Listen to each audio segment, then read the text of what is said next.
Allora, noi direi che è meglio se iniziamo, perché sapete che questo appuntamento deve essere veloce, perché dobbiamo terminare per le 14:45 per lasciare... Right, let's start because we have to conclude by 2:45 because there is another conference by Asogene. It is always interesting to listen to Asogeme talks as well. So without further ado, let's start. Welcome to all of you and thank you very much for being here. Today we have the opportunity to talk together about the retail regarding specifically the national market. However, the main target of our meeting is that of analyzing the present situation of the Italian retail and casting a glance to the data that have emerged from this research, which is a sociological analysis on the jewelry multi-brand retail, which was presented on the 22nd of October last year in Milan and is already available online. So this has taken about 1 year of work, maybe a little more than 1 year.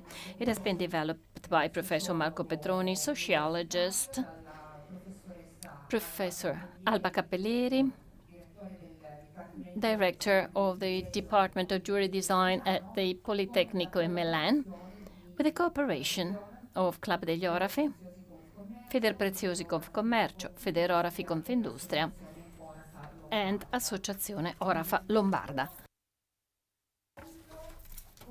Let's start with a presentation by Mrs. Sara Giusti, Senior Economist of the Research Department of Intesa Sanpaolo, who is going to provide us with a very interesting overview deriving from their extraordinary capability of exploring the data of the Italian economic context thanks to their capillary presence in the national territory. Thank you.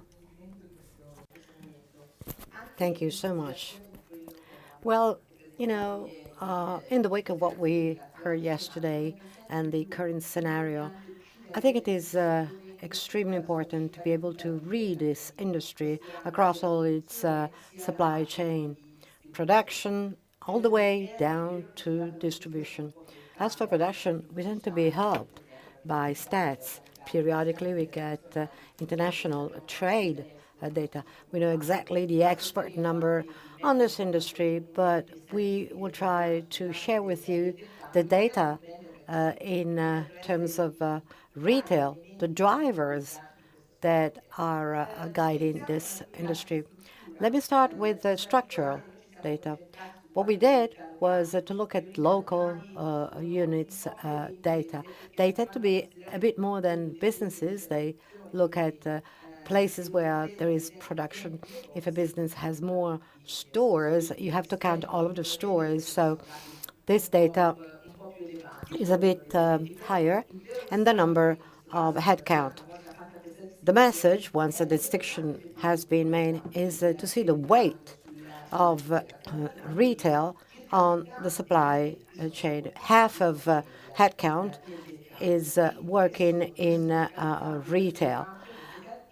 Where are they? The maps show that the darker color is a higher concentration. There is a key role played by the key cities like Rome, Milan, Turin, but also chief towns like Florence and Naples.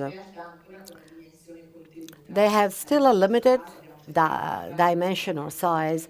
Here we have made a global comparison, and the average number of employees per business in Italy is 2.8 headcounts for business. The European average is 3.5, up to 5 in Germany, 4.5 in France. Now, so far, this is a relative number.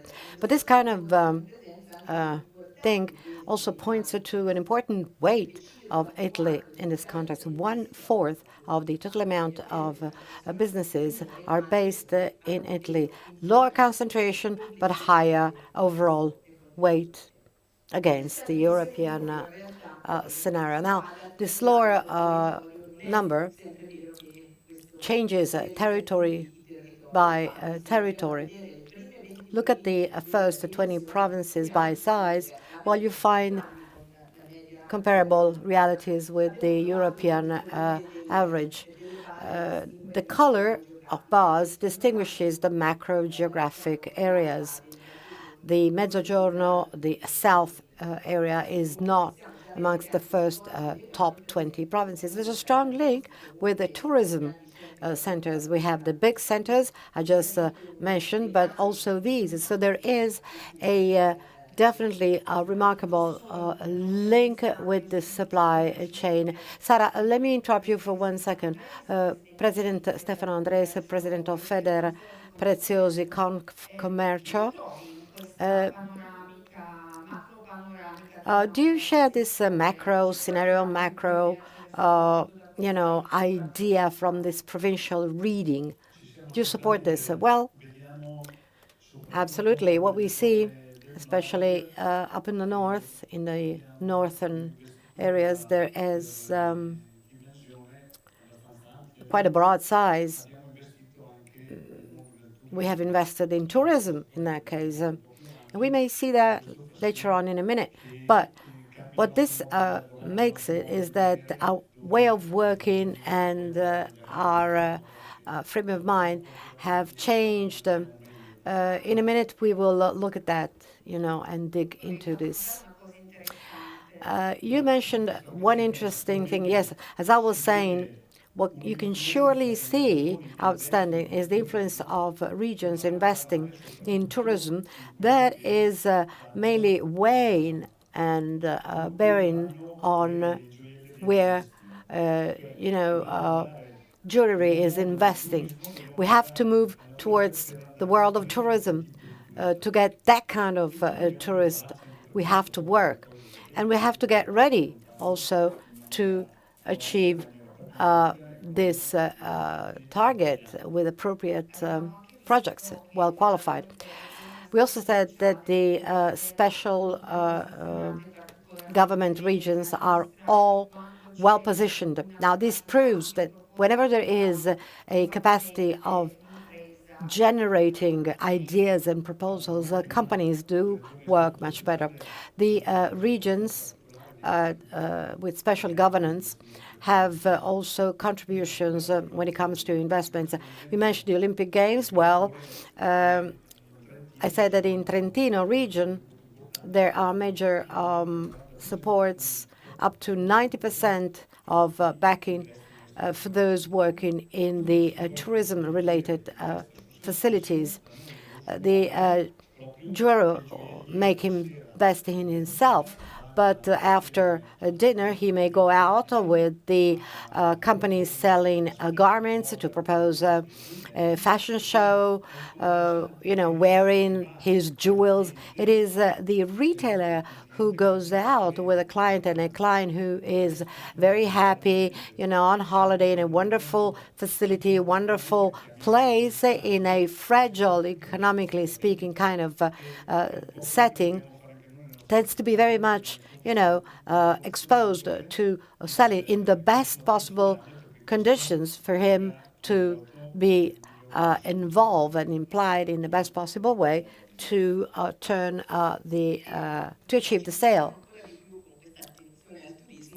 Focus on tourism. Well, we support that very much. You told us that these are the results of the latest survey, together with the Club Degli Orafi, back in December, and it was attended by a good number of people. So good participation means good solidity of data. Here you only see the responses of respondents who, reflected on the trade supply chain. Why is this aspect important? Because one of the first challenges is the cost of commodities, raw materials. We heard that there has been a recent trend and evolution, but going down into the future, we still see the weight of the cost, the rising cost of raw materials. 56% was indicating this, and half showed the lower propensity of high net worth individuals that spend a lot, high spending people. This was presented by Alta Gamma at the end of 2025, this kind of report. And what you see is that the weight of high spending consumers has become stronger, away from 30% in 19 to 40% expected in 2025. Now, this is across all of the fashion and luxury supply chain, with erosion of aspirations. And so the weight of high-spending consumers, this is only natural to be affected by this. But overall, their spend between 2019 and 25 was up 80%. The survey underscored the expectations of consumers. The question was, what do these consumers expect? The importance of duration of the relationship, the unique moment, exclusive, tailor-made moments, bespoke moments, upgrading the passions, the wishes, the desires of these clients. So what is the state of affairs in Italy? Well, first, this is the picture. Wealth tends to be increasingly concentrated. The 5 richest percent in Italy retains from 40% up to 40% of wealth in 2025. So the polarization has been growing lately. This means that there is a growing social inequality, and this is issue number 1. On the other side, this is telling us that if you are rich, you become richer and richer. Their capacity for spending is increasing, in other words, and all this against the background where the income that could possibly nurture these flows points to a steady state kind of situation. How to attract these flows with this national background? Globally speaking, if we look at the global scenario, these are high-spending figures. This is the report annually published by Capgemini on the high net worth individuals, HNWI, with a very high number of assets, wealth, liquid, equal to at least 1 million euros. In 2024, it was up 3%, driven by the North American consumers, where it was up 7.3%. Now, if by and large the high-spending population, which has been up 3%, those that are called the ultra net worth individuals with at least 30 million euros available, well, that bracket was up 6%. In Italy, the richer gets richer, but the same has been apparently going on around the world. Yes, we know, Laura, that our market directly depends on 2 factors, the price of raw material, of commodities, and the purchasing power of our customers. We have this snapshot, quite homogeneous at the moment. I mean, this is brand new. So it is increasingly important to understand how to appeal these flows. And the most natural supply chain in Italy is certainly that of the tourism industry. In the course of 2025, we had a growth rate of the number of presents, 2%, thanks to foreigners, foreign tourists. There is stability with the presence of Italian going down 0.3%, but foreigners were up 4.1%. And also the weight of foreigners is growing. Between January and November, the overall weight was 56%. So this stands to point to a higher role of foreign tourism supporting the growth of our tourism industry.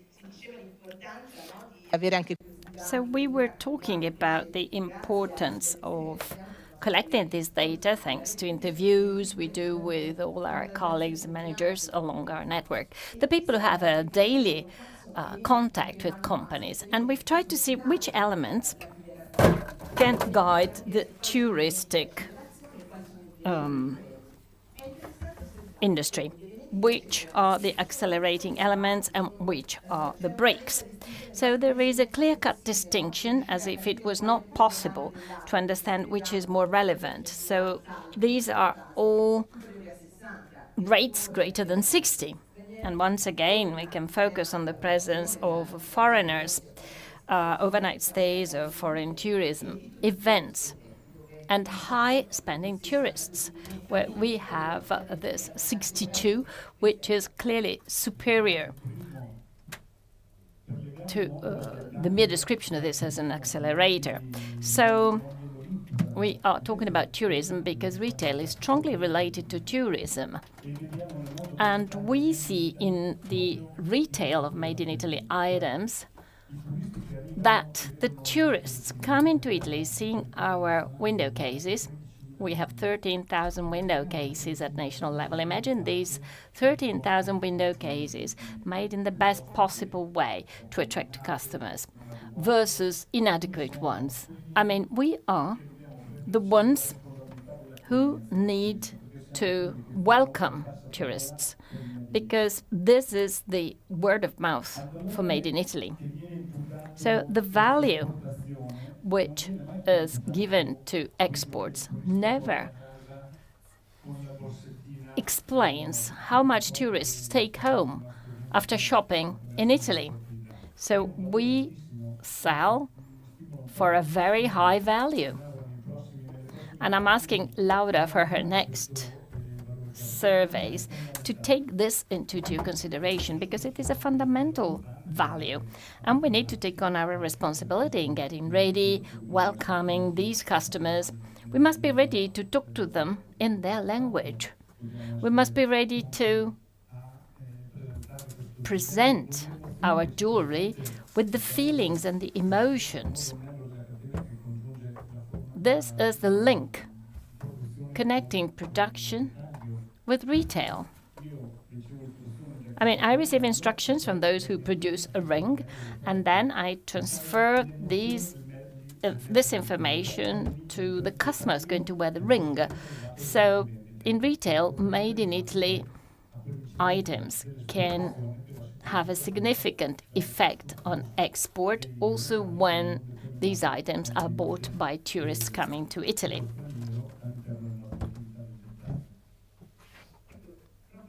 Well, thinking about the way how we can translate in revenues the effect of touristic flows, we have asked our colleagues to check out about the revenues of hotels, discriminating based on the number of stars. Because, of course, overnight stays tells us the number of people multiplied by the number of days they spend in our country. But it is not always useful to understand which is the effect that these people produce. So we have tried to translate this in terms of revenues, at least as far as stays are concerned. And it is clear that the orange bars refer to companies that have 4 or 5 stars, and the blue bar hotels with 1 or 2 stars. So you can see that there is a clear repositioning towards top of the game and high spending customers. In Tuscany, we even have a divergent trend depending on the number of stars. Yes, this shows very well that autonomous regions, Trentino, Sardinia, Sicily, and Friuli Venezia Giulia, Val d'Aosta is also an autonomous region, but it is very, very small. And as you can see, they move in a different direction. Yes, so this is very clear and explains also the transformation we've seen in terms of revenues. But of course, not all overnight stays are identical. The number one nationality represented in Italy is Germany, more than 25% of overnight stays. And then we have the Americans with a 10% weight in terms of foreign overnight stays. So they do not all have the same value, and in order to try and understand the potential spending, we have made use of the data of Banca d'Italia, published in the Observatory of International Tourism, and we can see that we have an average overnight stay expenditure that varies depending on the nationality. The United States, together with Canada, North America, in other words, have the highest spending capacity regarding overnight stays. And then, of course, there is also the duration of the stay. This is an element that can have a significant impact on the possibility that we have to intercept these flows. Right, we have now come, after this general overview, after providing you with the different elements that define the evolution in this industry, now we would like to share with you a question. This is a very quick poll. It is really only one question. Can you please scan the QR code? This will take you to a question, and you will have to say which are the elements that will determine the investment of retail in the future. You can choose between different answers. You can also tick off more than one answer, and then we will compare this with what has emerged from our December survey in order to understand which are the expectations and which are the elements that will guide investment. And we know that investments are fundamental for the competitiveness of companies. This will be presented at the end of the last presentation today. So if you want to work together with us, Mrs. Giusti will then process the data that you are providing, and in the meantime, I would like to leave the floor to Mr. Claudio de Nobili, who is the marketing leader of the Nobili SRL, as well as advisor of President Squarcialupi for retail in the board of Club Degli Orafi, Italy. Claudio, would you like to present the results in a very concise way, since we do not have much time, the results of the sociological survey on retail, the state of the art? Good afternoon, everybody. Gladly, I would like to present you the results of this survey that has been carried out by Club Degli Orafi regarding the multi-brand retail of jewelry. This survey is a sociological one and is supported in its final part by a series of interviews that we have administered to the customers of stores and owners of jewelry stores. So our survey has the purpose of analyzing the critical success factors to allow our stores to grow, talking about the national market. So our data refer to Italian customers. We have analyzed store customers of Italian nationality. However, also based on these results, we can also identify some suggestions regarding tourism, as we've just heard.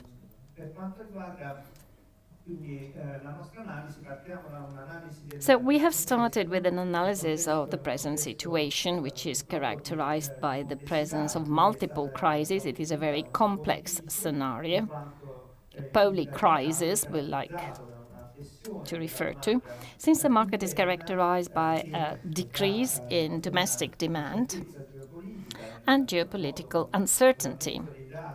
Specifically, USA tariffs have accelerated the complexity of trade,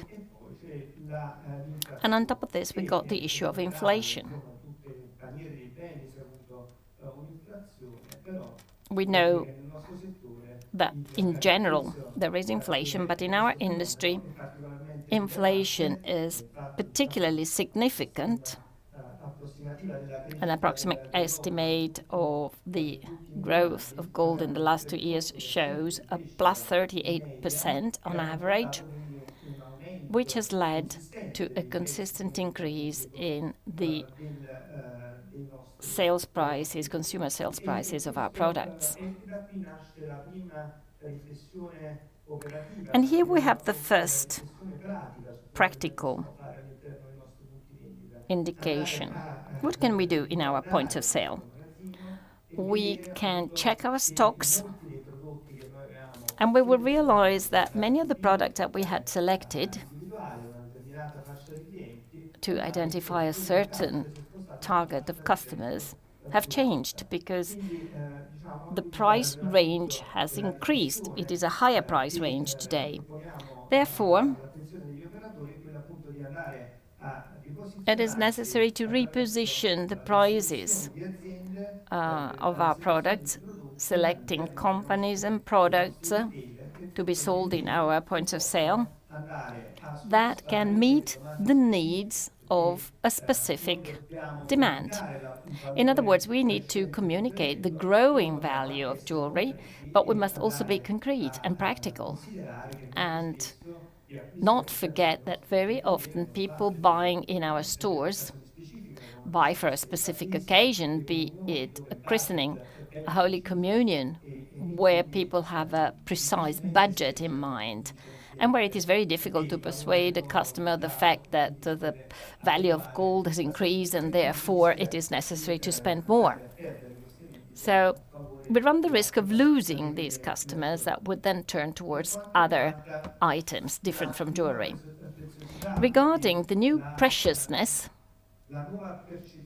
the new perception of preciousness of jewelry, we can say that this is one of the most interesting points that have emerged from our survey. One of the most interesting elements of the research is the analysis of the questions and answers that you will find in the presentation and that can also be downloaded. So at the end of this conference, you can download them. And by analyzing questions and answers that have been divided by age range and targeted by age range, we can find many indications that can be useful for our stores. So the preciousness is perceived by 80% of female consumers, whereas 77% is perceived as related to the design. So another very interesting factor is that we can add a 30% of emotional value, and incredible enough, only 8% is perceived as the value of the brand. So several considerations can be made on this split picture. On Monday at 12 o'clock, at what time? 12 o'clock. On Monday at 12 o'clock, we are going to investigate one of these data. Our professor has done an extraordinary analysis, and we can see that brand has a weight of only 8.4% on the price. The jewelry brand, conversely, has a value of more than 80%, and this is us, our professionalism, our preparation. This is fundamental. This means that we have enormous possibilities of improvement. We have to create a space without allowing other items and other categories of products to invade our space. So notwithstanding the fact that we've lost many points of sale, as far as retail is concerned, we're still holding the market, as we are holding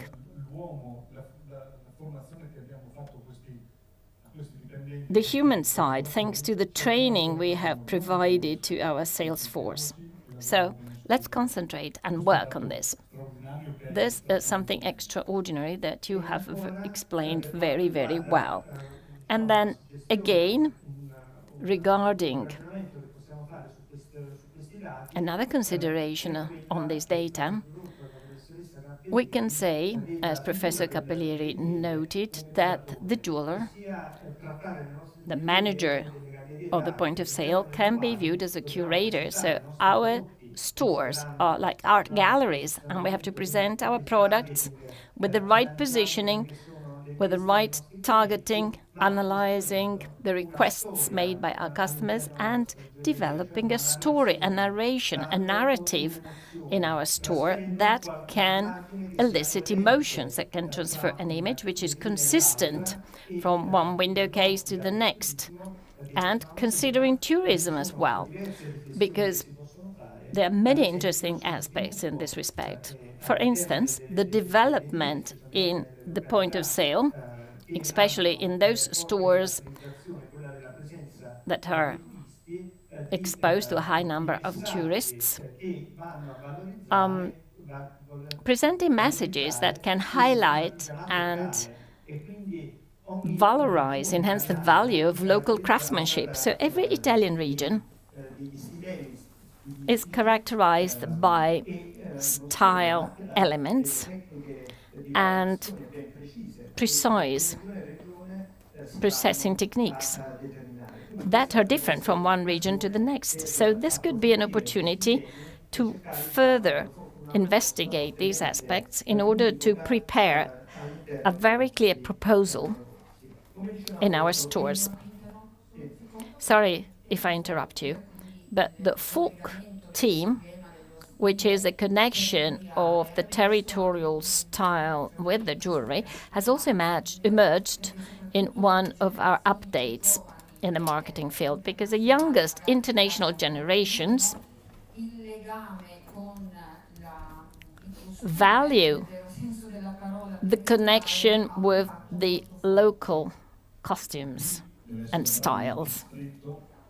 And of course, in this case, that specific geographic area must try to adopt one single form of communication with codes, protocols for the techniques used, so that promotion and marketing can all go in one direction, and so that products can be sold as a typical, unique product of that given area, thanks to the cooperation of all the people who work in this field. Because if you work independently, you will lose credibility, value and professionalism and opportunities of sale. Another important element that has emerged from our research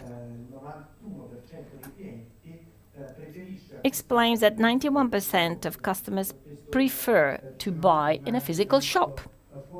This is a fundamental element for our growth, and it is an extraordinary element that can actually provide us with many interesting indications. So the fact that consumers want to buy in a physical store does not exclude the digital channel.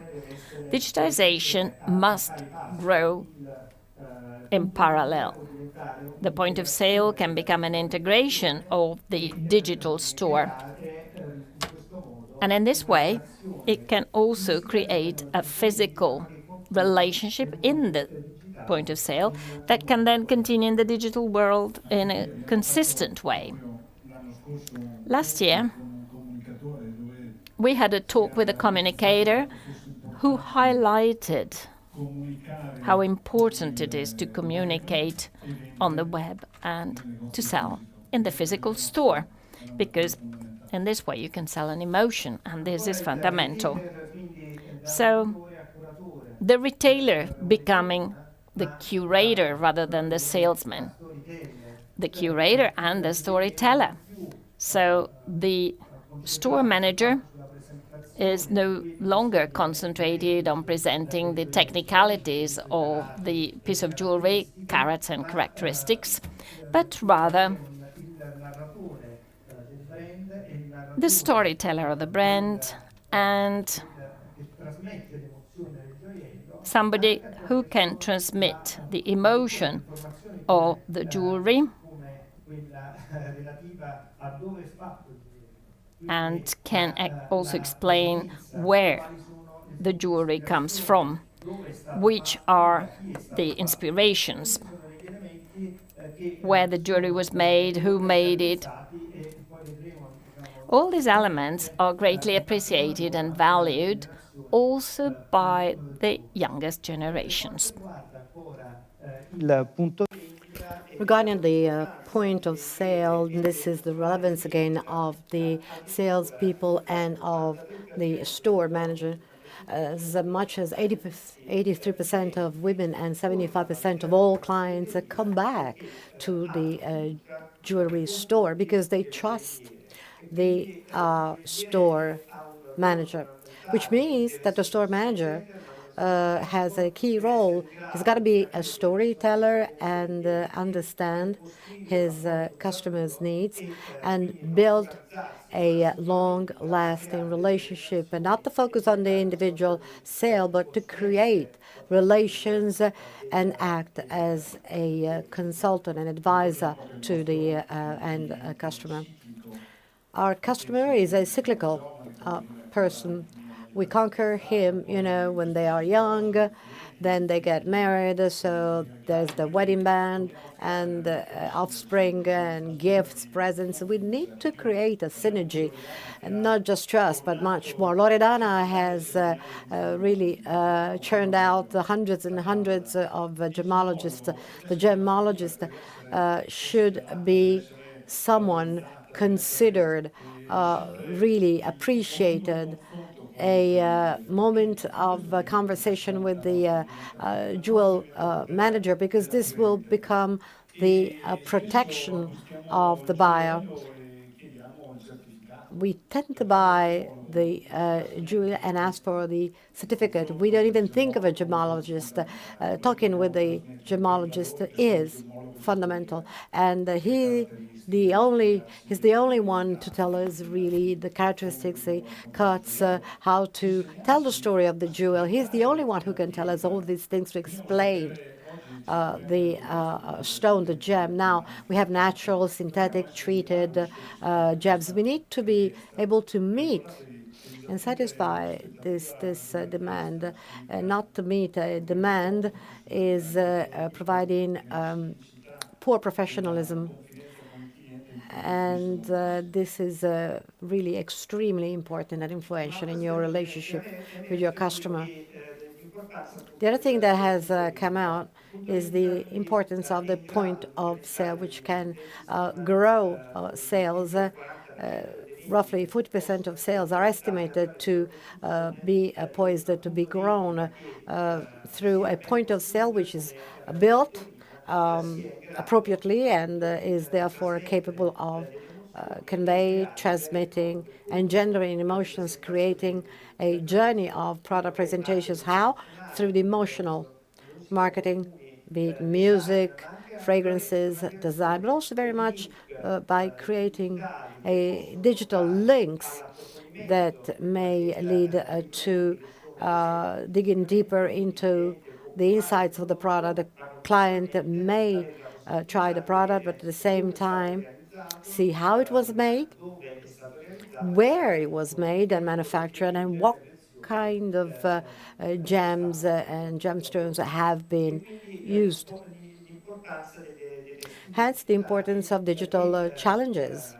Because of that, we saw they are strategic, be it for the social networks or for any other digital aspect from the website of companies, marketing, mails. We have seen that there is by and large, a certain lack of trust vis-à-vis the artificial users. If they are not used correctly, they may even push clients away from humanity and human relationships with the store managers. If I may, we went to the stand of Mr. Tranquilli to find a person.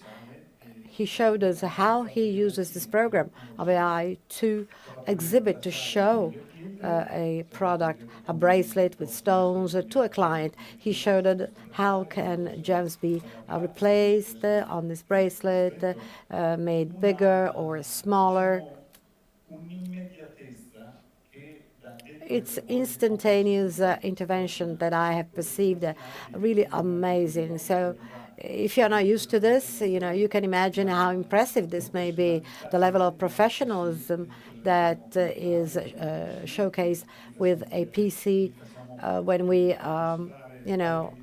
get them participate in the sale itself with this technology. AI has only one bad thing in it, its name. It is a technology. Humans have always been grown used to new technology. If you didn't want to the car initially, then first, sooner or later, you had to become used to that and using it. So you may say, I don't like this, really, I don't like it, but sooner or later you will have to use this technology. So let's not waste our time. Let's become more familiar and confident with these things. Ask our young people. This could be a missing link to get them closer to our activities and business. But, take my word, this is a technology which we cannot afford not recognizing. Now, we're now getting quickly to the new generations, quite far from the world of jewels. The consumers would rather spend on experiences, trips, concerts, restaurants. So they are our main competitors. And what we have seen is that 26% of millennials would buy for a personal gratification and satisfaction, and they tend to be very much attracted by the craftsmanship of the product. This affects 63% of the purchases. Other elements are, 100% would buy for the expression of their personality, and they tend to be very price and design aware. High prices to them are seen as a hindrance, as an obstacle. But they're young, yes, correct. Exactly, but this is extremely important because what is missing, and we should probably try to put in our industry, is being able to extend the experience. Buying simply for this kind of buyers should be turned into an experience, and to do that, they need to be brought into our world and to show them, how our jewels are made, to create and give them that emotion. That jewel making lab is amazing, from the raw material. Guess what? You get to a finished product, which is oftentimes designed and thought out with the customer. It's like magic, and this should be a message better communicated to them. We have all it takes to do that. The craftsmanship or crafts is for sure something ethical.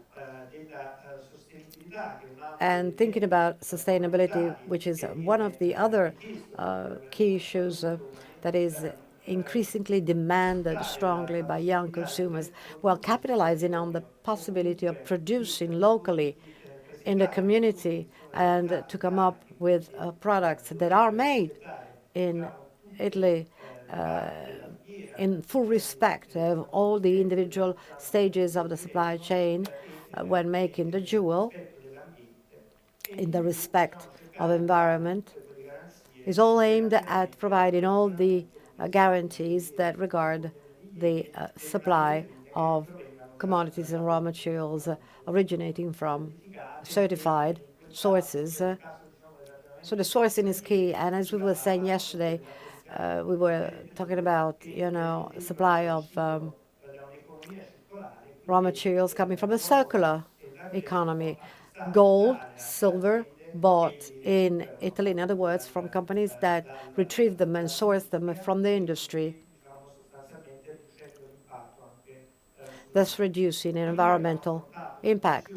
So we have addressed three issues, three topics that should stand as a springboard, a starting point for our retail in the future: developing our staff, developing the place, the point of sale,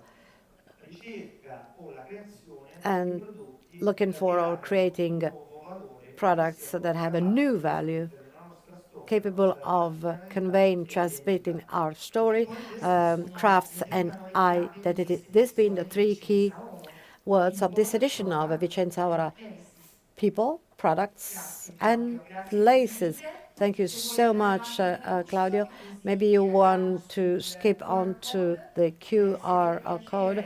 If you today, everything is a QR code. If you want to download the survey, this is the digital version of it. Thank you. A round of applause to Claudio. He was so clear and in time that he deserves it all. President Andreis, oh my God, the instant poll. We are not used to being so instantaneous. So what are the results, Sara? Show us. Thank you for mentioning it. Well, this really gives a happy ending to the survey. This is strengthening our image. The topic is highlighting, giving more value to competence, a long-lasting relationship with your customers, customer base. It goes through the stronger image to be created. Also, very interesting in this ranking of the key elements is taking a look at how technology is introduced, that is managing or bringing together the online physical sale with the potential of the instruments and becoming aware of them that would fill in this gap, which focuses on strengthening the points of sale. What results is a picture which is pretty much in line with what we heard from our clients. President, I think this is just perfect for our meeting at 12 on Monday, because you're going to be really touching on all these themes. Yes, all of the themes addressed will be there. I was very impressed by the data, and we will investigate some of these things. I think it'll be very much in the context. So my closing remark, I'd like to close on the final slide of a professor. It was really exceptional. 3 words. We've been through those. I like many of my colleagues and peers. I truly hope that we get a legal binding law to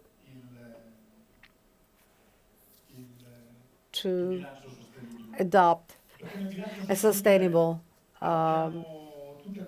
approach, because we find all these 3 words: environment, social, governance.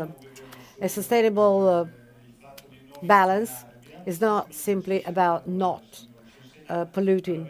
It teaches us to work, to build on projects, to assess and estimate the risks in our cooperation, to read the balance sheet. If you need an investment today, you have to walk in a bank and show your financial statements, and based on that, you may or may not get the money you need for your investment.